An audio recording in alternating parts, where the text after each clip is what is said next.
Hi, welcome to TNPSC சேர்ந்து படிக்கலாம் வாங்க. இன்னைக்கு நம்ம என்ன பார்க்க போறோம்னா 10th இருக்கிற இந்திய அரசியல் அமைப்பு அப்படின்ற லெசன் தான் பார்க்க போறோம். டிஎன்பிஎஸ்சின்னு ஒன்று படிக்க ஸ்டார்ட் பண்ணாலே நம்ம பாலிட்டி தான் ஃபர்ஸ்ட் படிப்போம். பாலிட்டியில் ஃபர்ஸ்ட் என்ன படிப்போம்னா இந்த இந்திய அரசியல் அமைப்பு. இதை விட்டுட்டு நம்மளால பாலிட்டியை ஆரம்பிக்கவே முடியாது இல்லையா? ஓகே, ஃபர்ஸ்ட் ஸ்டார்ட் பண்ணுவோமா? ஒரு நாட்டின் நிர்வாகமானது எந்த அடிப்படை கொள்கைகளை சார்ந்து அமைந்துள்ளது என்பதை பிரதிபலிக்கும் அடிப்படை சட்டமே அரசியல் அமைப்பு. இப்போ என்ன சொல்றாங்க, ஒரு நாடுன்னு இருந்தா அதுக்கு அடிப்படை நிர்வாகம் ஒண்ணு வேணும். அந்த நிர்வாகம் வேணா என்ன பண்ணணும், அடிப்படை கொள்கைகள் வேணும். அந்த கொள்கைகளை தான் அடிப்படை சட்டமா வச்சு அதுக்கு அரசியல் அமைப்புன்னு பேர் வச்சிருக்காங்க. இந்த அரசியல் அமைப்பு தான் ஒரு நாட்டோட முன்னேற்றத்திற்கு அச்சாணியா இருக்கும் அப்படின்னு சொல்றாங்க.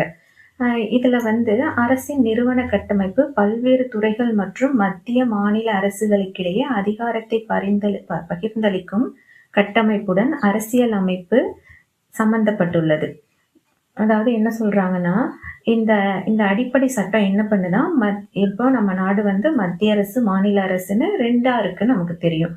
மத்திய அரசுக்கு சில சட்டங்கள், மாநில அரசுக்கு சில சட்டங்கள்னு அதிகாரங்களை பகிர்ந்தளிக்கிறதுக்கு இந்த அரசியல் அமைப்பு இருக்கு அப்படின்னு சொல்றாங்க. அரசியல் அமைப்பு முதலா அமெரிக்க ஐக்கிய நாடுகள்ல தான் அரசியல் அமைப்பு தோன்றுச்சு அப்படின்னு சொல்றாங்க. அரசியல் அமைப்பின் அவசியம். இந்த அரசியல் அமைப்பு எதுக்கு நமக்கு தேவை அப்படின்னு சொல்றாங்கன்னா, அனைத்து மக்களாட்சி நாடுகளும் தங்களை நிர்வகித்துக் கொள்ள ஒரு அரசியல் அமைப்பு சட்டத்தை பெற்றுள்ளன. மக்களாட்சி நாடுனா அதை நிர்வகிக்கிறதுக்கு ஒரு அரசியல் அமைப்பு வேணும் அப்படின்றாங்க. ஒரு நாட்டின் குடிமக்கள் வாழ விரும்பும் வகையில் சில அடிப்படை கொள்கைகளை அரசியல் அமைப்பு வகுத்து கொடுக்கிறது. குடிமக்கள் எப்படிலாம் அவங்க வாழணும், அதாவது நல்ல முறையில வாழணும் அப்படின்றதுக்கு சில அடிப்படை கொள்கைகளை அரசியலமைப்பு நமக்கு கொடுக்கலாம். நமது சமூகத்தின் அடிப்படை தன்மையை அரசியலமைப்பு நமக்கு தெரிவிக்கிறது. ஒரு சமூகம் இருக்குன்னா அதோட கட்டமைப்பு எப்படி இருக்கு அப்படின்றத எதை வச்சு தெரிஞ்சுக்கலாம்னா, ஒரு அரசியல் அமைப்பு எப்படி இருக்கோ அதை வச்சுதான் அதோட அடிப்படையான ஒரு சமூகம் எப்படி இருக்கு அப்படின்றத நம்ம தெரிஞ்சுக்கலாம் அப்படின்றாங்க. பொதுவாக ஒரு நாடு பல்வேறு நம்பிக்கைகளை கொண்டுள்ள பல்வேறு இன மக்களை கொண்டிருக்கும். எனவே அரசியல் அமைப்பானது அவ்வாறான குடிமக்களின் நம்பிக்கைகளை நிறைவு செய்ய உதவி செய்யும் வகையில் உருவாக்கப்பட்டிருக்கும். இந்திய அரசியல் அமைப்பின் உருவாக்கம் 1946 அமைச்சரவை தூதுக்குழு திட்டத்தின் உருவாக்கப்பட்ட இந்திய அரசியல் நிர்ணய சபையால் இந்திய அரசியல் அமைப்பு உருவாக்கப்பட்டது. எப்போன்னு பாருங்க, 1946 அமைச்சரவை தூதுக்குழு திட்டத்தின் கீழ். ஓகேவா? இந்த சபையில மொத்தம் 389 உறுப்பினர்கள் இருந்தாங்க. அதுல 292 மாகாண பிரதிநிதிகள், 93 சுதேச அரசுகளின் நியமன உறுப்பினர்கள், ஒருத்தர் பலுச்சிஸ்தான் சார்பில் ஒருத்தவங்க இருந்திருக்காங்க, மாகாண முதன்மை ஆணையர்கள் சார்பில் 3 பேர் இருந்திருக்காங்க. மொத்தம் 389. அதுல 292 மாகாண பிரதிநிதி, 93 சுதேச அரசு உறுப்பினர், பலுச்சிஸ்தான் சார்பில் ஒருத்தர், மாகாண முதன்மை ஆணையர்கள் சார்பில் 3 பேர். ஓகேவா? முதல் கூட்டம் எப்ப நடந்துச்சா, 1946 டிசம்பர் 9 நடந்துச்சு. அதுல தற்காலிக தலைவரா யார் இருந்தாங்க அப்படின்னு பாத்தீங்கன்னா, டாக்டர் சச்சிதானந்த சின்ஹா இருந்தாரு. 1946 டிசம்பர் 9 தற்காலிக தலைவரா டாக்டர் சச்சிதானந்த சின்ஹா இருந்தாரு. இந்த அரசியல் அமைப்பை உருவாக்க கூட்டத்தொடர் நடந்து கொண்டிருக்கும் போதே அவர் இறந்துட்டாரு. அதுக்கு அப்புறம் யாரு வந்தாங்கன்னு கேட்டீங்கன்னா, டாக்டர் ராஜேந்திர பிரசாத் இந்திய அரசியல் அமைப்பு நிர்ணய சபையின் தலைவர் ஆனாரு. டாக்டர் ராஜேந்திர பிரசாத் தலைவர் ஆனாரு. ஹச்சி முகர்ஜி மற்றும் வி.டி. கிருஷ்ணமாச்சாரி 2 பேரும் துணைத் தலைவர்கள். டாக்டர் ராஜேந்திர பிரசாத் தலைவர், ஹச்சி முகர்ஜி, வி.டி. கிருஷ்ணமாச்சாரி 2 பேரும் துணைத் தலைவர்கள் ஆனாங்க. இந்த கூட்டத்தொடர் 11 அமர்வுகள் 166 நாட்கள் நடைபெற்றதாம். 11 அமர்வுகளாக 166 நாட்கள் நடைபெற்றது. இந்த கூட்டத்துல 473 திருத்தங்கள் சொன்னாங்க. ஓகேவா? 473 திருத்தங்கள் முன்வைக்கப்பட்டன. அதுல சில ஏற்கப்பட்டன, சில வேணான்னு சொல்லிட்டு நிராகரிக்கப்பட்டன. அரசியல் நிர்ணய சபை பல்வேறு குழுக்களின் மூலம் இந்திய அரசியலமைப்பு சட்டத்தை உருவாக்கும் பணியை மேற்கொண்டது.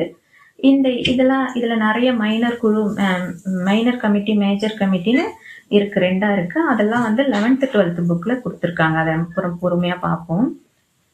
இந்திய அரசியலமைப்பு சட்ட வரைவு குழுவின் தலைவர் டாக்டர் B.R. அம்பேத்கர் தலைமையின் கீழ் இந்திய அரசியலமைப்பு சட்டம் உருவாக்கப்பட்டது.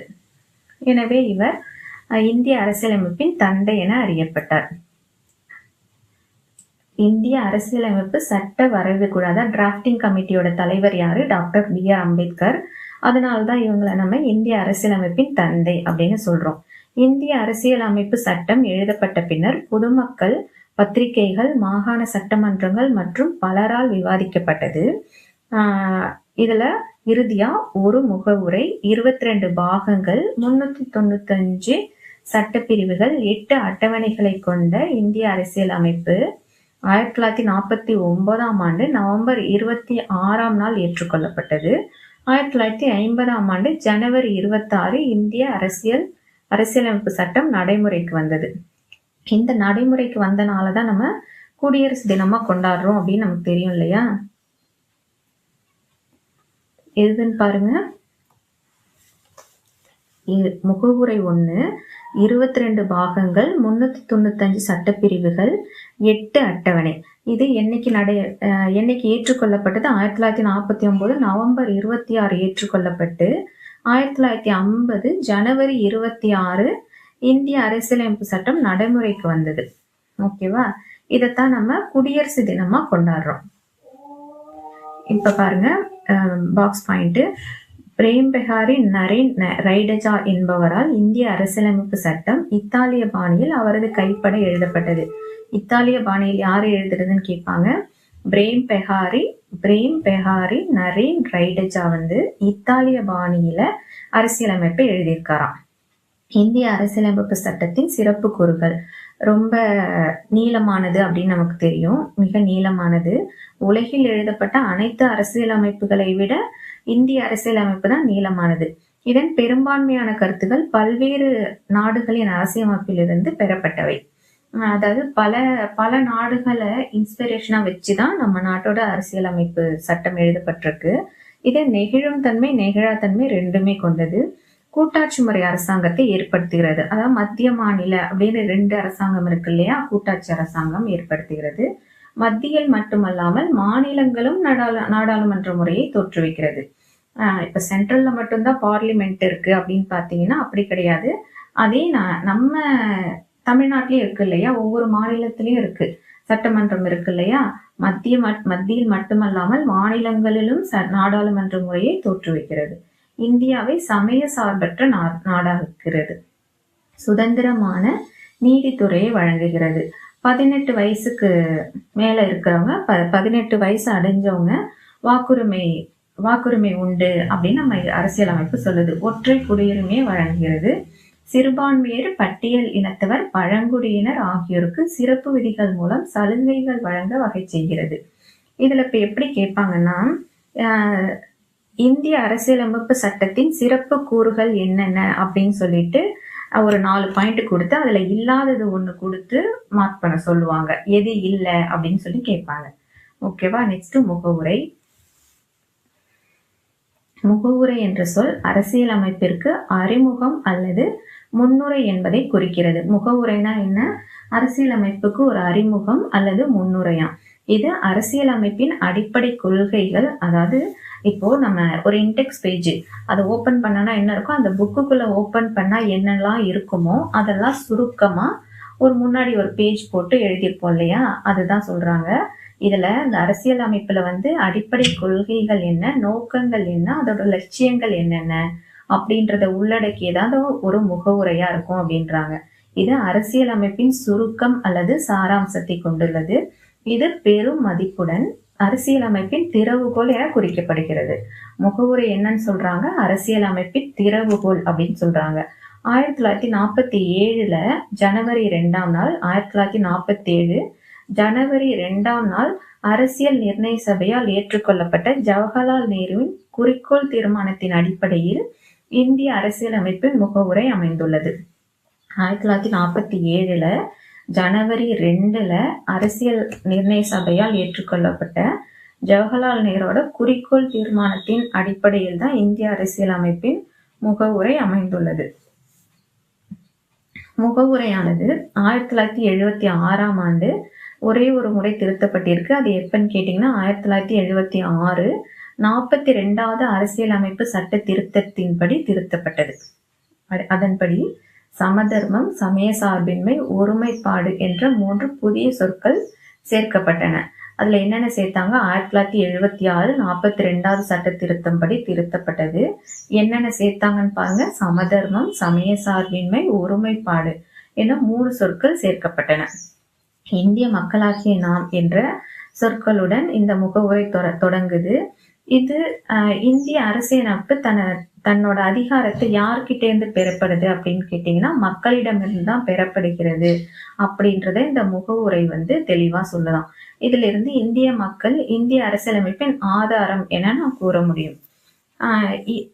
இந்தியா ஒரு இறையாண்மை மிக்க சமதர்ம சமய சார்பற்ற ஜனநாயக குடியரசு என நமது அரசியலமைப்பின் முகவுரை கூறுகிறது. இதை கரெக்டா வரிசையா பார்த்துங்க. இறையாண்மை மிக்க, இப்ப ஃபர்ஸ்ட் இறைனா கடவுள். இதுல இறையாண்மை மிக்க அப்படின்னு பார்த்தீங்கன்னா எந்த நாட்டையும் சாராம நமக்கு நாம எல்லாத்தையுமே தயாரிச்சுக்க முடியும். அதான் சாவர்னிட்டின்னு சொல்லுவாங்க. அதை நமக்கு நாமே எல்லாமே செஞ்சுக்க முடியும் அப்படின்ற ஒரு நிலை தான் இறையாண்மை மிக்க. ஆனா நம்ம இப்போ ஒரு ஞாபகம் வச்சுக்கிறதுக்காக சொல்றேன். இறைனா கடவுள்னு வச்சுக்கலாம். எல்லாத்துக்கும் மேல ஃபர்ஸ்ட் கடவுள் இல்லையா? அதை ஃபர்ஸ்ட் ஞாபகம் வச்சுங்க. இறையாண்மை மிக்க சமதர்ம சமய சார்பற்ற ஜனநாயக குடியரசு என நமது அரசியலமைப்பின் முகவுரை கூறுகிறது. இந்திய குடிமக்கள் அனைவரும் சமூக, பொருளாதார, அரசியல், நீதி என அனைத்திலும் பாதுகாப்பு வழங்குவதே இதன் நோக்கமாகும்.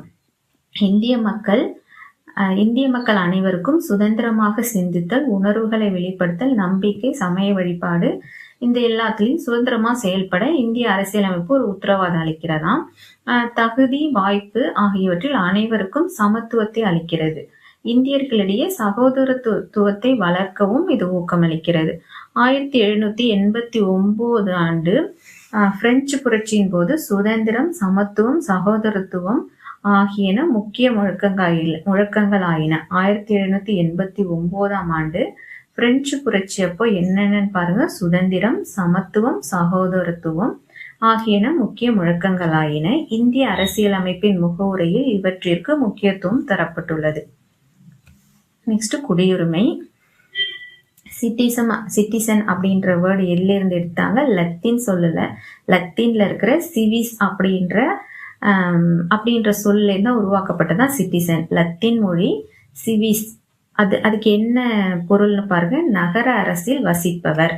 நகர அரசில் வசிப்பவர் சிவிஸ் லத்தீன் மொழி. ஓகேவா?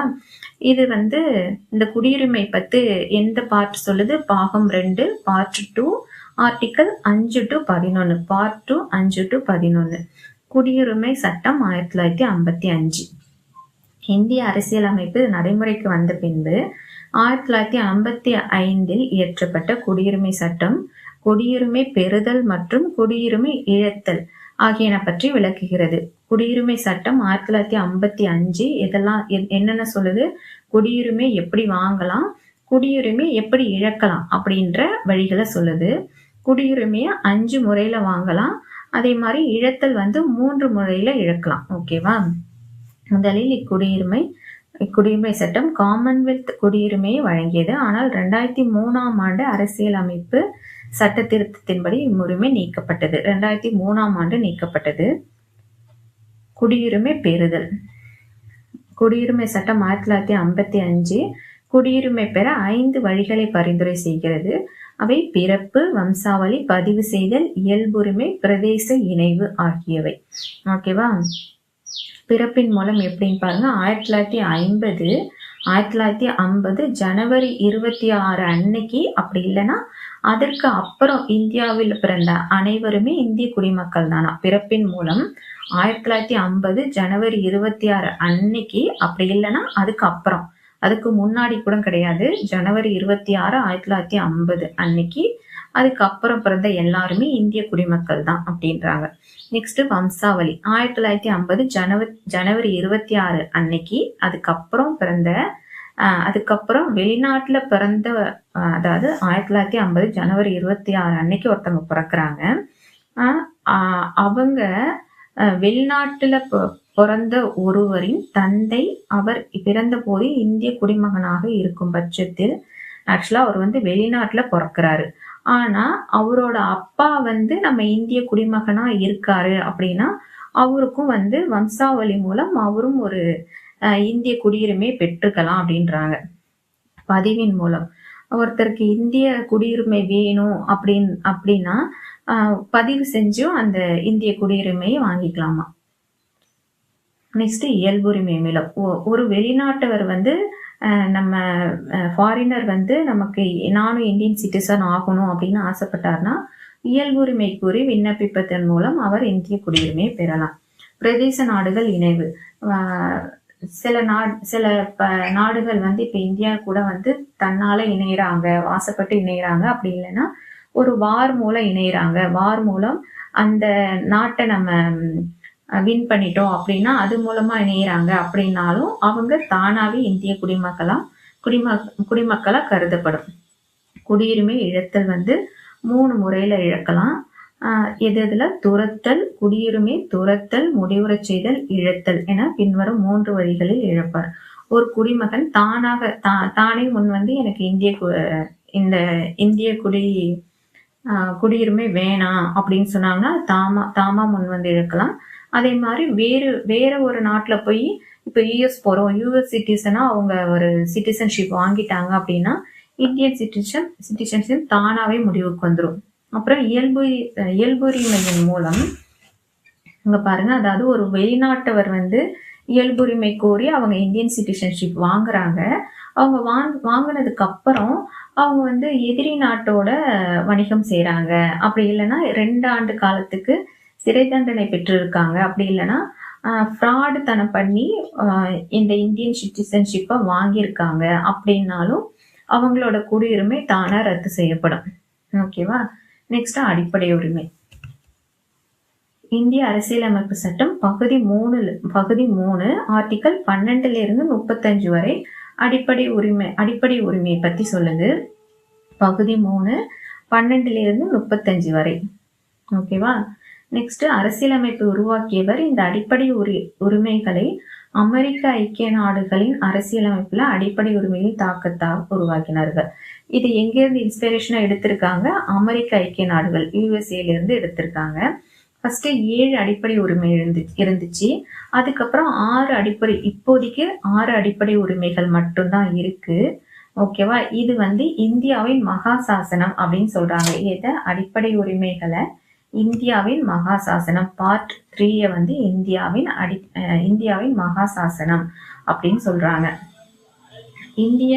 இது வந்து இந்தியாவில் இருக்கிற எல்லாருக்குமே அடிப்படை உரிமைகள் வந்து பொதுவானதுதானா. ஆனா இந்திய குடிமக்களுக்கு மட்டுமே உள்ள சில அடிப்படை உரிமைகளும் இருக்கு அப்படின்றாங்க. ஃபர்ஸ்ட் பாருங்க, சமத்துவ உரிமை பிரிவு 14 18 வரைக்கும். Article 14 to 18. 14 சட்டத்திற்கு முன் எல்லாருமே சமம் அப்படின்றதுதான் 14. 15 வந்து மதம், இனம், சாதி, பாலினம், பிறப்பிடம். இந்த 5ஐயும் கரெக்டா பார்த்துங்க. மதம், இனம், சாதி, பாலினம், பிறப்பிடம். இந்த 5 கரெக்டா பார்த்துங்க. மதம், இனம், சாதி, பாலினம், பிறப்பிடம் இவற்றின் அடிப்படையில் பாகுபடுத்துவதை தடை செய்தல். நெக்ஸ்ட் 16 வந்து பொது வேலை வாய்ப்புல சம வாய்ப்பளித்தல். 17 தீண்டாமையெல்லாம் இருக்கக்கூடாதுன்னு நம்ம புக்ல இருந்தே படிச்சுட்டு இருப்போம். அந்த ஃபர்ஸ்ட் ஒரு 3 இது கொடுப்பாருங்க இல்லையா, தீண்டாமை ஒழித்தல். நெக்ஸ்ட் அது வந்து 17 தான் பிரிவு. ஆர்டிகல் 17 தான் தீண்டாமை ஒழித்தல். ஆர்டிகல் 18 இராணுவ மற்றும் கல்விசார் பட்டங்களை தவிர மற்ற பட்டங்களை நீக்குதல். அபாலிஷன் ஆஃப் டைட்டில்னு சொல்லுவாங்க. எந்த விதமான டைட்டில்ஸும், அதாவது ஜாதி பேரோ ரெட்டின்னு வச்சுக்கிறாங்க. இப்போ ஆந்திராவெல்லாம் போனீங்கன்னா ரெட்டி, தமிழ்நாட்டில் வந்து முதலியார் அப்படி இப்படின்னு சொல்றாங்க இல்லையா, அந்த மாதிரி எதுவும் வச்சுக்க கூடாது. இது வந்து இப்போ ஒருத்தங்க PhD படிச்சு டாக்டரேட் பட்டம் வாங்குறாங்க அப்படின்னா அதை போட்டுக்கலாம், டாக்டர்னு போட்டு அவங்க பேரை போட்டுக்கலாம். மற்றபடி இந்த சர் பட்டம், இந்த ஜாதி பட்டம் இதெல்லாம் வச்சுக்க கூடாது. அதுக்கு எந்த ஆர்டிகல் சொல்லுதுன்னா பிரிவு 18 ஆர்டிகல் 18 சொல்லுது. நெக்ஸ்ட் சுதந்திர உரிமை பிரிவு ஆர்டிகல் 19 இருந்து 22 வரைக்கும். ஆர்டிகல் 19 என்ன? பேச்சுரிமை, கருத்து தெரிவிக்கும் உரிமை, அமைதியான முறையில் கூட்டம் கூடுவதற்கு உரிமை, சங்கங்கள் அமைப்புகள் தொடங்க உரிமை, இந்திய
நெக்ஸ்ட்டு அரசு நெறிமுறையுறுத்தும் கோட்பாடுகள், டிபிஎஸ்பின்னு சொல்லுவோம்.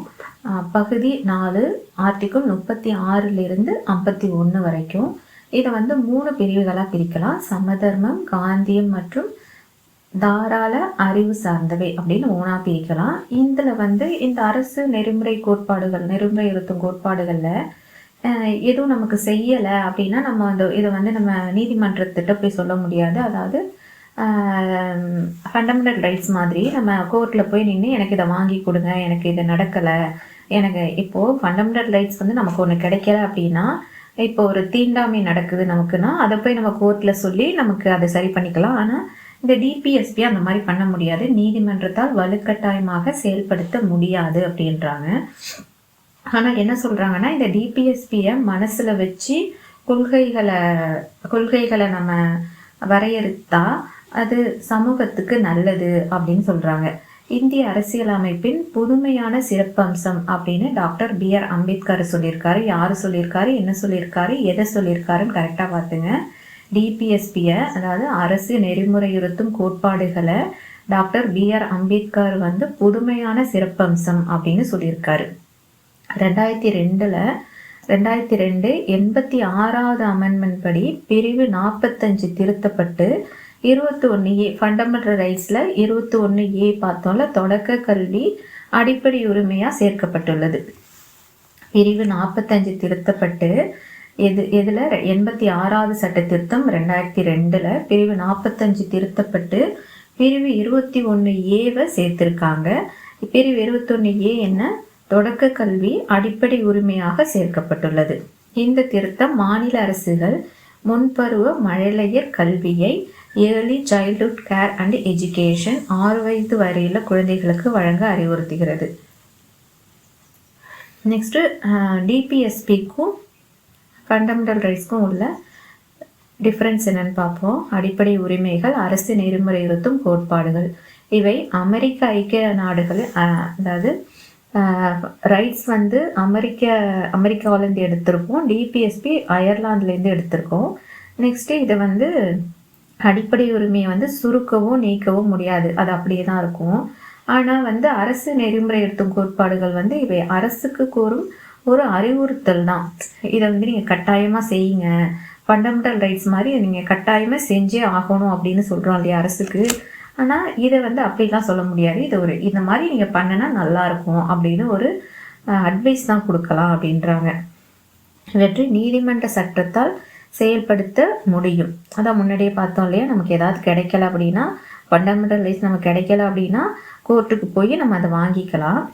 ஆனால் இந்த டிபிஎஸ்பியெல்லாம் அப்படி பண்ண முடியாது. இவை சட்ட ஒப்புதலை பெற்றவை, தார்மீக அரசியல் ஒப்புதலை பெற்றவை. இது நாட்டின் அரசியல் ஜனநாயகத்தை வலுப்படுத்துது. அதாவது நமக்கு கிடைக்க வேண்டிய அரசியல், பொருளாதார, இந்த மாதிரி அரசியல் ஜனநாயகத்தை வலுப்படுத்துது அப்படின்றாங்க. ஆனால் டிபிஎஸ்பி வந்து சமுதாயம் மற்றும் பொருளாதார ஜனநாயகத்தை உறுதியாக்குகிறது. இவை இயற்கையான உரிமைகள், இவை மனித உரிமைகளை பாதுகாக்க வழிவகுக்கிறது. அடிப்படை கடமைகள் பாருங்க. இந்த அடிப்படை கடமைகளை எங்கேருந்து எடுத்திருக்கோம், சோவியத் யூனியன், அதாவது ரஷ்யாவிலேருந்து எடுத்திருக்கோம். 1976 காங்கிரஸ் இருந்தப்போ சர்தார் ஸ்வரான் சிங் கமிட்டியை வந்து போடுறாங்க. எதுக்குன்னு கேட்டிங்கன்னா, அடிப்படை கடமைகளை குறித்து ஆராய பரிந்துரை செய்தது. ஸ்வரான் சிங் கமிட்டி தான் வந்து 1976 அடிப்படை கடமைகள்னு ஒன்று வேணும் அப்படின்னு சொல்லிட்டு பரிந்துரை செய்கிறாங்க. அந்த கமிட்டி அரசியல் அமைப்பு சட்ட திருத்தம் செய்ய பரிந்துரை செய்தது. அதன்படி 1976 46வது அமெண்ட்மெண்ட் படி சில பொறுப்புகளை குடிமக்களுக்கு நம்ம கொடுக்கணும் அப்படின்னு சொல்கிறாங்க. இதுக்கு பேர் தான் அவங்க குடிமக்களின் கடமைகள் என்று அழைக்கப்பட்டன. மேலும் இந்த சட்ட திருத்தம் அரசியலமைப்பு பகுதி 4A என்ற ஒரு புதிய பகுதியை சேர்த்தது. அடிப்படை கடமைகள் வந்து பகுதி 4A, இதுக்கு ஒரே ஒரு ஆர்டிக்கிள் தான் 51A அப்படின்ற ஒரே ஒரு ஆர்டிக்கிளை மட்டும்தான் இதில் இருக்குது. முதல்ல 10 கடமைகள் இருந்துச்சு. ஃபஸ்ட்டு பிரிவு பகுதி 4A தொடங்கும் போது 10 கடமைகள் இருந்துச்சான். அடிப்படை கடமைகளின் பட்டியல் என்னன்னு பாருங்க. ஃபஸ்ட்டு ஒவ்வொரு குடிமகனும் வந்து என்ன பண்ணால் அரசியலமைப்பு, அதோட கொள்கைகள், நிறுவனங்கள், தேசிய கீதம், தேசிய கொடி, தேசிய சின்னங்கள் எல்லாத்தையும் மதிக்கணும் அப்படின்னு சொல்கிறாங்க. அப்புறம் வந்து சுதந்திர போராட்ட 2வது பகுதி 4A 51A பிரிவில் ஆவண்ணா, அதாவது பி, சுதந்திர போராட்டத்திற்கு தூண்டுகோலாக அமைந்த உயரிய நோக்கங்களை போற்றி வளர்த்தல். 3, இந்தியாவின் இறையாண்மை, ஒற்றுமை, ஒருமைப்பாடு. இந்த 3 வருது பார்த்தீங்களா, இறையாண்மை, ஒற்றுமை, ஒருமைப்பாடு, இதனை பாதுகாக்கணும்.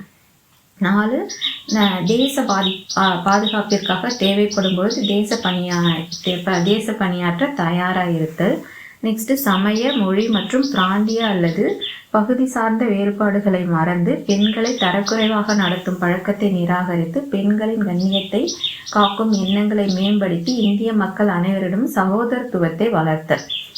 பெண்களை மதிக்கணும், சகோதரத்துவத்தோடு நடந்துக்கணும் அப்படின்றாங்க.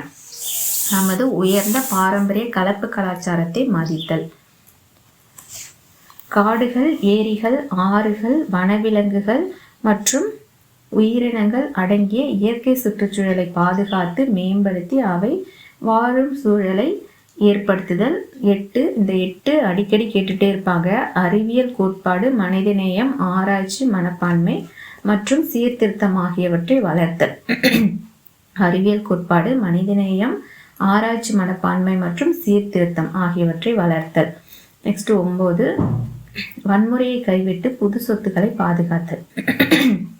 தனிப்பட்ட மற்றும் கூட்டு செயல்பாடுகள் என அனைத்து செயல்பாடுகளிலும் சிறந்தவற்றை நோக்கி செயல்பட்டு தேசத்தின் நிலையான உயர்ந்த முயற்சி மற்றும் சாதனைக்காக உழைத்தல்.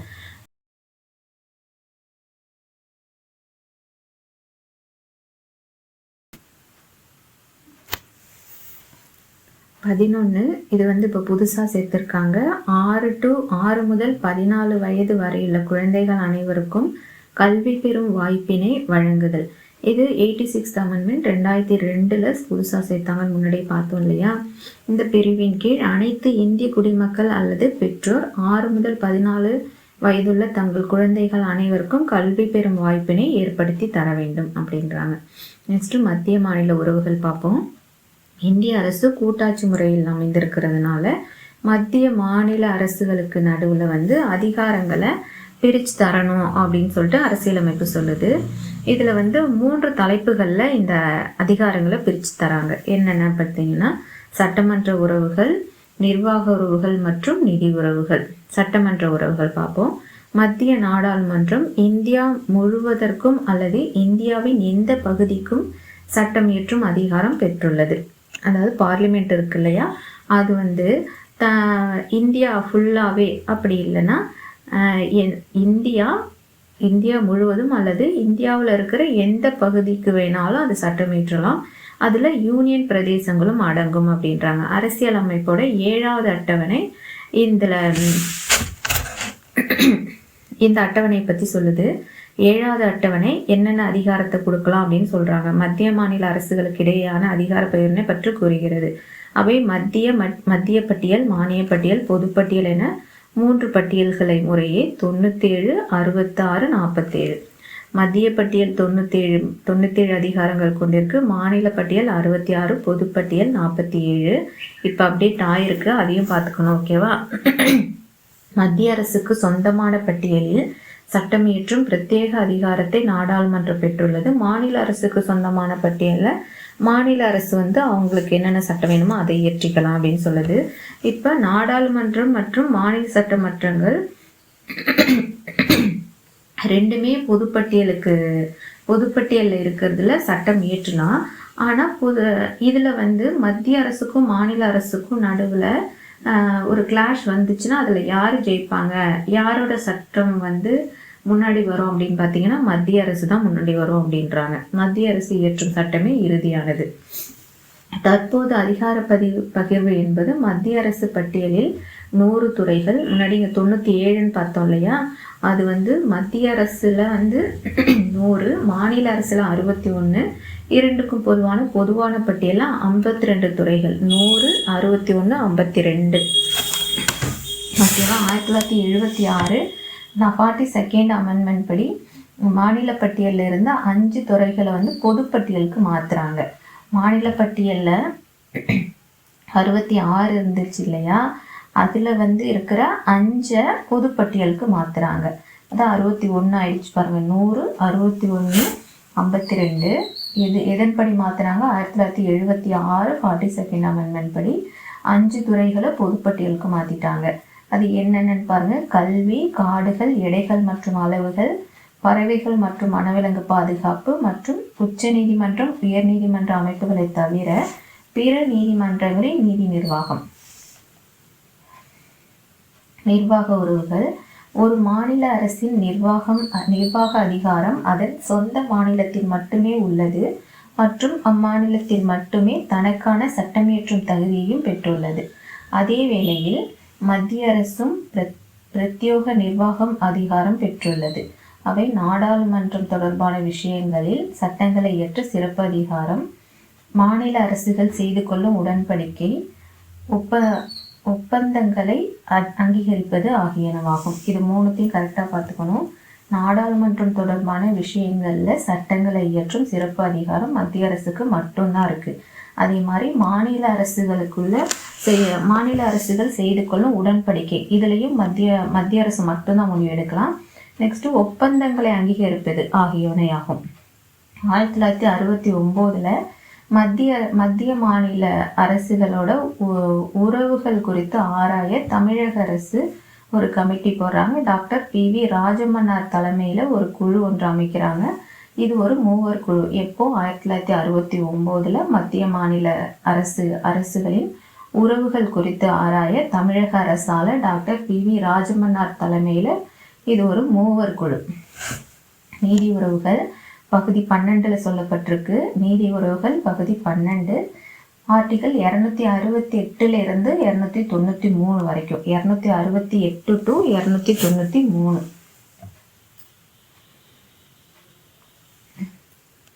மத்திய மாநில அரசுகள் அரசியலமைப்பு சட்டத்தின் மூலம் பல வகையான வரிகளை விதிக்கும் அதிகாரங்களை பெற்றுள்ளன. இந்திய அரசியலமைப்பு சட்டப்பிரிவு 280 கீழ் குடியரசுத் தலைவரால் நியமனம் செய்யப்பட்ட நீதிக்குழு, அதாவது ஆர்டிகல் 280 குடியரசுத் தலைவரால் நீதிக்குழு ஒன்று அமைக்கணும் அப்படின்னு பரிந்துரை செய்து மத்திய அரசால் சில வரிகள் விதிக்கப்பட்டு வசூலிக்கப்பட்டு மத்திய அரசாலும் மாநில அரசாலும் பிரித்து கொள்ளப்படுகின்றன. மத்திய மாநில அரசுகளின் உறவினை விசாரிக்க மறைந்த முன்னாள் பிரதமர் திருமதி இந்திரா காந்தி அவர்கள் 1983 சர்க்காரியா குழுவை நியமிக்கிறாங்க. 1983 சர்க்காரியா குழு எதுக்கு? மத்திய மாநில அரசின் உறவினை விசாரிக்க 1983 சர்க்காரியா குழு. இதுக்கு முன்னாடி 1969 PV ராஜமன்னார் குழு தமிழகத்தால உருவாக்கப்பட்டிருக்கு. இந்த சர்க்காரியா குழு 247 பரிந்துரை கொடுக்குறாங்க. அதில் 180 பரிந்துரைகளை மத்திய அரசு எடுத்து செயல்படுத்துது. அவற்றுள் மிக முக்கியமானது 1990 அமைக்கப்பட்ட மாநிலங்களுக்கு இடையேயான குழு. மாநிலங்களுக்கு இடையேயான குழு எப்போ அமைக்கப்பட்டதுன்னு பார்த்தீங்கன்னா 1990. யாரோட பரிந்துரை? சர்க்காரியா கமிஷனோட பரிந்துரை. நெக்ஸ்ட் அலுவலக மொழிகள். அரசியலமைப்பு சட்ட பகுதி பிரிவு 17 343 to 351 அலுவலக மொழிகள் எதில் இருக்கு? பிரிவு 17 ஆர்டிகல் 343 to 351. இந்த அலுவலக மொழிகள் 4 தலைப்புகளில் பிரிக்கப்பட்டிருக்கா. அவை யூனியன் பிரதேச மொழிகள், வட்டார மொழிகள், நீதித்துறை மொழிகள், சட்டம் மற்றும் சிறப்பு வழிகாட்டு மொழிகள். யூனியன் பிரதேச மொழிகள், வட்டார மொழிகள், நீதித்துறை மொழிகள், சட்டம் மற்றும் சிறப்பு வழிகாட்டு மொழிகள். முதலாவது மொழிக்குழு 1955 நியமிக்கப்பட்டது. முதலாவது மொழிக்குழு 1955. இது தன்னோட ரிப்போர்ட்டை 1956 அடுத்த வருஷமே ரிப்போர்ட் கொடுத்துட்டாங்க. இந்த அறிக்கையின்படி தொடர்ச்சியாக நாடாளுமன்றம் 1963 ஆண்டில் அலுவலக மொழி சட்டம் இயற்றியது. அலுவலக மொழி சட்டம் எப்போ இயற்றப்பட்டது? 1963. இந்த சட்டம் என்ன சொல்லுதுன்னா, ஹிந்தி, ஆங்கிலம் ரெண்டும் மத்திய அரசோட எல்லா அலுவலக நோக்கங்களுக்காகவும் நாடாளுமன்ற கருத்து பரிமாற்றத்துக்காகவும் 15 ஆண்டுகளுக்கு பிறகும் கூட அதன் பயன்பாட்டை தொடரலாம். 1961 அலுவலக மொழி சட்டம் என்ன சொல்லுதுன்னா, ஹிந்தி ஆங்கிலம் ரெண்டும் அதோட மத்திய அரசோட அந்த ஆஃபீஸ்க்குள்ளே நடக்கும் பேச்சுவார்த்தை, அங்கே நடக்கிற எல்லா கருத்து பரிமாற்றத்துக்கும் இந்த ஹிந்தி ஆங்கிலம் ரெண்டுத்தையும் யூஸ் பண்ணிக்கலாம். அது 15 வருஷத்துக்கு அப்புறம் கூட அது தொடரலாம் அப்படின்னு அந்த சட்டம் சொல்லுது. 1963 இந்த சட்டம் 1967ஆம் ஆண்டு திருத்தப்படுது. அதில் என்ன சொல்கிறாங்கன்னா, அதில் இங்கிலீஷ் காலவரையின்றி தொடரலாம் அப்படின்னு சொல்கிறாங்க. 1967 இங்கிலீஷ் காலவரையின்றி தொடரலாம் அப்படின்னு சொல்கிறாங்க. அரசியலமைப்பும் கூட சில வட்டார மொழிகளை மாநிலங்களுக்கான அலுவலக பரிமாற்ற மொழியாக பயன்படுத்த அனுமதித்தது. தொடக்கத்தில் 14 மொழிகள் அரசியலமைப்பின் 8வது அட்டவணையில் அங்கீகரிக்கப்பட்டுள்ளன. ஃபர்ஸ்ட் 14 மொழி அது எதில் இருக்குது? 8வது அட்டவணை ஷெட்யூல் 8ல் இருக்குது. இப்போ மொத்தம் எவ்வளோ இருக்குன்னு பார்த்தீங்கன்னா 22 மொழிகள் இருக்குது. ஃபஸ்ட்டு ஸ்டார்ட் பண்ணப்போ 14, இப்போது 22 8th ஷெட்யூலில். 2004ஆம் ஆண்டு இந்திய அரசு செம்மொழிகள் எனும் புதிய வகைப்பாட்டினை ஏற்படுத்த தீர்மானித்தது. அதில் இப்போது ஆறு மொழிகள் இல்லை, இப்போது இன்னும் ஒரு 4 மொழிகள் 5 மொழிகளை சேர்த்துருக்காங்கன்னு நினைக்கிறேன். மொத்தம் 11ன்னு நினைக்கிறேன், பார்த்துக்கோங்க. ஃபஸ்ட்டு தமிழ் 2004. செம்மொழி அங்கீகாரம் எதுக்கு கிடைச்சிது? ஃபஸ்ட்டு தமிழ் 2004.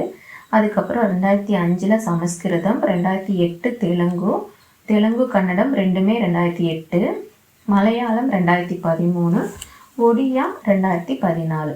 நெக்ஸ்ட்டு அவசர கால ஏற்பாடுகள். 3 வகையான அவசர நிலைகள் இருக்குது. சட்டப்பிரிவு 352 ஆர்டிக்கல் 352 தேசிய அவசர நிலை. போர், வெளிநாட்டினர் ஆக்கிரமிப்பு அல்லது ஆயுதமேந்திய கிளர்ச்சி அல்லது உடனடி ஆபத்து அல்லது அச்சுறுத்தல். அதாவது போர் வருது, ஃபாரினர் நம்ம நாட்டை ஆக்கிரமிச்சுக்கிட்டாங்க, இந்த மாதிரி உடனே வர ஆபத்துலாம் இருக்கு இல்லையா, அதுக்கு தான் 352 ஆர்டிக்கலை யூஸ் பண்ணுவாங்க. யாரால் யூஸ் பண்ண முடியும்னு பார்த்தீங்கன்னா, அது நம்ம குடியரசுத் தலைவரால் மட்டும்தான் யூஸ் பண்ண முடியும்.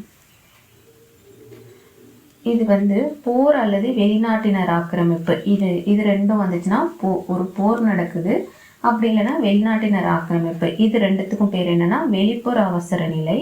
இதுவே நம்ம உள்ளூருக்குள்ள சண்டை, இப்போ டெல்லியில் ஒரு சண்டை, மக்கள் சண்டை, ஜாதி சண்டை அப்படின்னு பார்த்தீங்கன்னா இதெல்லாம் என்ன சொல்கிறாங்கன்னா ஆயுதமேந்திய கிளர்ச்சி, இதெல்லாம் என்னன்னு சொன்னீங்கன்னா உள்நாட்டு அவசர நிலை அப்படின்னு 2ஆக பிரிக்கிறாங்க. இந்த வகையான அவசர நிலைகள் 3 தடவை ஆயிருக்கு. 1962, 71, 75. 1962, 71, 75 ஆகிய ஆண்டுகளில் அறிவிக்கப்பட்டன. மாநில அவசர நிலை சட்டப்பிரிவு 356. ஒரு மாநிலத்தில் மாநில அரசால் கட்டுப்படுத்த முடியாத ஒரு சூழல் வருது அப்படின்னும் பொழுது ஆளுநர் குடியரசுத் தலைவருக்கு ஒரு அறிக்கை அளிக்கிறாங்க. அவங்க என்ன சொல்லுவாங்கன்னா, சட்டப்பிரிவு 356 கீழ் நீங்கள் அங்கே அவசர நிலையை, அதாவது குடியரசுத் தலைவர் அவசர நிலையை அறிவித்து குடியரசுத் தலைவருக்கு பதிலாக ஆளுநர் அங்கே ஆட்சி புரிவார் அப்படின்ற மாதிரி சொல்லலாம். சட்டப்பிரிவு 352 படி நடைமுறையில் இருந்தாலும் அல்லது தேர்தல் ஆணையம் சட்டமன்ற தேர்தலை நடத்த சுகந்த சூழல் இல்லை என்று சான்றளித்தால் மட்டுமே ஓராண்டை தாண்டியும் தொடர முடியும். ஓராண்டை தாண்டி எப்பெல்லாம் தொடர முடியும் பாருங்க. சட்டப்பிரிவு ஏற்கனவே ஆர்டிக்கல் 352 அங்கே இருக்கு. அப்படி இல்லைன்னா தேர்தல் ஆணையம் இங்கே தேர்தலை நடத்த முடியாது, இங்கே அதுக்கேற்ற சூழல் இல்லை அப்படின்னு சர்டிஃபிகேட் கொடுத்தா ஓராண்டு தாண்டியும் தொடரலாம் அப்படின்றாங்க. அதாவது இந்த அவசர நிலைன்றது 3 ஆண்டுகளாக 3 ஆண்டுகள் மட்டும்தான் இருக்க முடியும், அதுக்கு மேலே இருக்க முடியாது அப்படின்றாங்க. அவசர நிலை அதிகபட்ச காலம் 3 ஆண்டுகள். இந்த வகையான அவசர நிலையில் சட்டமியற்று மற்றும் நிர்வாக செயல்பாடுகளில் மாநிலங்கள் தனது தன்னாட்சியை இழக்கின்றன. குடியரசுத் தலைவர் மாநிலம் குடியரசுத் தலைவர் சார்பாக ஆளுநரால் ஆளப்படுகிறது. இந்தியாவில் முதன்முறையாக 1951 பஞ்சாப் மாநிலத்தில் குடியரசுத் தலைவர் ஆட்சி நடைமுறைப்படுத்தப்பட்டது. முதன்முறையாக எங்கே நடைமுறைப்படுத்தப்பட்டுச்சு? பஞ்சாப்ல 1951. ஓகேவா? Next amendment. அரசியலமைப்பு சட்ட திருத்தம். அமெண்ட்மெண்ட் அப்படின்ற சொல்லுக்கு என்ன அர்த்தம்னு பாருங்க. மாற்றம், மேம்படுத்துதல் மற்றும் சிறு மாறுதல் என்பதை குறிக்கிறது. வழக்கமாக இச்சொல் ஒரு நாட்டின் அரசியலமைப்பில் செய்யப்படும் ஒன்று அல்லது அதற்கு மேற்பட்ட மாற்றங்களை குறிப்பிட பயன்படுத்தப்படுகிறது. பகுதி 20ல் 368 பகுதி 20 ஆர்டிகிள் 368 அரசியலமைப்பில் சட்டத்திருத்தம் செய்கிறதுல என்னென்ன முறைகள் எப்படிலாம் திருத்தம் செய்கிறாங்க அப்படின்றது எப்படிலாம் திருத்தம் செய்யணும் அப்படின்றது நாடாளுமன்றத்தின் அதிகாரங்கள் பற்றி தெரிவிக்கிறது. அரசியலமைப்பு சட்ட திருத்தம் செய்வதில் பின்பற்றப்படும் வழிமுறைகள். நாடாளுமன்றத்தின் இரு அவைகளிலும் அரசியலமைப்பு சட்ட திருத்த மசோதா அறிமுகப்படுத்தப்பட வேண்டும். அதாவது ஒரு பில்லு பாஸ் பண்ணணும் அப்படின்னா 2 அவைகள்லையும் அந்த மசோதாவை அறிமுகப்படுத்தப்படணும். நாடாளுமன்றத்தின் ஒவ்வொரு அவையிலும் அவையின் ஒட்டுமொத்த உறுப்பினர்களில் பெரும்பான்மையான உறுப்பினர்கள், மொத்தமாக இப்போது 543 பேர் இருக்காங்கன்னா அந்த 543ல் 50% + 1 தான் பெரும்பான்மையான உறுப்பினர்கள் மற்றும் 50% + 1 அதுக்கப்புறம் இதையும் சேர்த்துக்கணும். எத்தனை பேர் அன்னைக்கு வந்திருக்காங்களோ வந்தவங்களில் 3ல் 2 பேர், 3ல் 2 பகுதி பங்கு குறையாமல் மசோதாவிற்கு ஆதரவாக வாக்களித்தால் மட்டுமே அதுக்கப்புறம் குடியரசுத் தலைவரோட ஒப்புதலுக்காக அந்த மசோதா அனுப்பப்படும். குடியரசுத் தலைவர் அந்த மசோதாவுக்கு ஒப்புதல் அளித்தாரு அப்படின்னா அது நாடாளுமன்றத்தால் சட்ட திருத்தமாக கொண்டு வர, அதாவது அந்த குடியரசுத் தலைவருக்கு அனுப்பி அதை அவர் ஒப்புதல் அளித்து அவர் சைன் பண்ணிட்டாரு அப்படின்னா அது சட்ட திருத்தத்தை கொண்டு வர முடியும் அப்படின்றாங்க. மாநில சட்டமன்றத்தால் அரசியலமைப்பின் எந்த ஒரு சட்ட திருத்தத்தையும் கொண்டு வர முடியாது. மாநில அரசால் எதுவும் கொண்டு வர முடியாது, மத்திய அரசால் மட்டும்தான் கொண்டு வர முடியும். அரசியலமைப்பு சட்ட திருத்தத்தின் வகைகள். அரசியலமைப்பின் 368வது சட்டப்பிரிவு 3 வகைகளில் அரசியலமைப்பு சட்ட திருத்தங்களை செய்ய வழிவகுக்கிறது. எத்தனை வகைகள்னு பாருங்க, 3 வகைகளில். அதாவது நாடாளுமன்றத்தின் சிறப்பு அறுதி பெரும்பான்மை மற்றும் மொத்த மாநிலங்களில் பாதிக்கும் மேற்பட்ட மாநிலங்களின் எளிய அறுதி பெரும்பான்மையுடன் திருத்தம் மேற்கொள்ளலாம். சிறப்பு அறுதி பெரும்பான்மை மற்றும் மொத்த மாநிலங்களில் பாதிக்கும் மேற்பட்ட மாநிலங்களின் எளிய அறுதி பெரும்பான்மையுடன் திருத்தம் மேற்கொள்ளலாம். ஆனால் சில அரசியலமைப்பு சட்டப்பிரிவுகளை திருத்துவதற்கு நாடாளுமன்றத்தின் எளிய அறுதி பெரும்பான்மை தேவை என அரசியலமைப்பு சட்டம் வகுத்துள்ளது. சில அரசியலமைப்பு சட்டப்பிரிவுகளை திருத்துவதற்கு இந்த எளிய அறுதி பெரும்பான்மை மட்டுமே போதும் அப்படின்னும் சட்டம் இருக்கான். அதாவது நாடாளுமன்றத்தின் இரு அவைகளிலும் வந்திருந்து வாக்களித்த பெரும்பான்மை உறுப்பினர்கள், வந்தவங்களில் 50% + 1. ஓகேவா? முன்னாடி என்ன பார்த்தோம், மொத்த உறுப்பினர்கள் 50% + 1. ஆனால் இப்போ என்ன சொல்கிறாங்க, வந்தவங்களில் 50% + 1. இப்போ 200 பேர் வந்திருக்காங்க அப்படின்னா 100%, 100 + 1, 101 பேர் வாக்களித்தாலே போதும் அப்படின்றாங்க. இந்த பெரும்பான்மையில் சாதாரண சட்டமன்ற நடைமுறை போல் செய்யப்பட்ட அரசியலமைப்பு திருத்தங்களாக கருதப்பட மாட்டாது. 368வது சட்டப்பிரிவும் இதனை ஏற்காது. ஆகையால் அரசியலமைப்பினை 3 வழிகளில் மட்டுமே திருத்த முடியும். நாடாளுமன்றத்தின் சாதாரண அறுதி பெரும்பான்மை மூலம் திருத்தப்படுதல், நாடாளுமன்றத்தின் சிறப்பு அறுதி பெரும்பான்மை மூலம் திருத்தப்படுதல், நாடாளுமன்றத்தின் சிறப்பு அறுதி பெரும்பான்மையுடன் பாதிக்கும் மேற்பட்ட மாநில சட்டமன்றங்களின் ஒப்புதலை பெறுவதன் மூலம் திருத்தப்படுதல். சாதாரண அறுதி பெரும்பான்மை, சிறப்பு அறுதி பெரும்பான்மை, சிறப்பு அறுதி பெரும்பான்மையோட மாநிலங்களின் ஒப்புதல். நெக்ஸ்ட், அரசியலமைப்பின் 42வது சட்ட திருத்தத்தை சிறிய அரசியலமைப்பு அப்படின்னு சொல்கிறாங்களாம். அரசியலமைப்பு சீர்திருத்த குழுக்கள் அரசியலமைப்பு செயல்பாடு குறித்து ஆய்வு செய்ய 2000 இந்திய அரசு ஒரு குழு போடுறாங்க. யாரோட தலைமையில்? MN வெங்கடாச்சலையா தலைமையில் அரசியலமைப்பு சட்ட செயல்பாட்டிற்கான தேசிய சீராய்வு ஆணையம் ஒன்றை அமைத்தது. தேசிய சீராய்வு ஆணையம், இதை கரெக்டாக பார்த்துக்கோங்க. தேசிய சீராய்வு ஆணையம் இது எப்படி கேட்பாங்கன்னா, மத்திய மாநில அரசு உறவுகளுக்காக போடப்பட்டது அப்படின்னு மாற்றி கேட்பாங்க. நம்ம இந்த பேரை பார்த்துட்டு உடனே இது பண்ணுவோம், பேர் இந்த இயர் கரெக்டாக இருக்குது அப்படின்னு சொல்லிட்டு நம்ம தப்பாக சூஸ் பண்ணிவிடுவோம். 2000 எம்என் வெங்கடாச்சலையா தலைமையில் தேசிய சீராய்வு ஆணையம், எதுக்கு அரசியலமைப்பு சட்ட செயல்பாட்டிற்கான தேசிய சீராய்வு ஆணையம் ஒன்றை அமைத்தது. அரசின் பல்வேறு நிலைகள், அவற்றிற்கிடையான தொடர்பு மற்றும் பங்களிப்பு குறித்து புதிய நோக்கத்தோடு ஆராய ஏப்ரல் 2007 3 உறுப்பினர்களை கொண்ட எம்எம் பூஞ்சி தலைமையில் அப்போதைய அரசு ஒரு ஆணையத்தை அமைத்தது. 2007, அதாவது ஏப்ரல் 2007, அந்த மந்த்தையும் கரெக்டாக பார்த்துக்கணும். ஏப்ரல் 2007 3 பேர் கொண்ட குழு. யார் தலைமை? எம்எம் பூஞ்சி தலைமை. 2000 எம்என் வெங்கடாச்சலையா தலைமை. ஓகேவா? அவ்வளோதான். இந்த லெசன் முடிஞ்சிருச்சு. நெக்ஸ்ட்டு இந்த புக் பேக் கொஷின்ஸ் மட்டும் நீங்கள் கொஞ்சம் போட்டு பார்த்துக்கோங்க. ஓகேவா? இதை போட்டு பார்த்தா கொஞ்சம் உங்களுக்கு ஒரு லெசன் முடித்த ஃபீலிங்காக இருக்கும். நெக்ஸ்ட்டு வீடியோவில் இந்த மத்திய அரசு பார்ப்போம். ஓகேவா? உங்களுக்கு வேறு ஏதாவது லெசன் வேணும் அப்படின்னாலும் கமெண்ட் பண்ணுங்கள். ஓகே, எல்லோரும் நல்லா படிங்க. பாய்.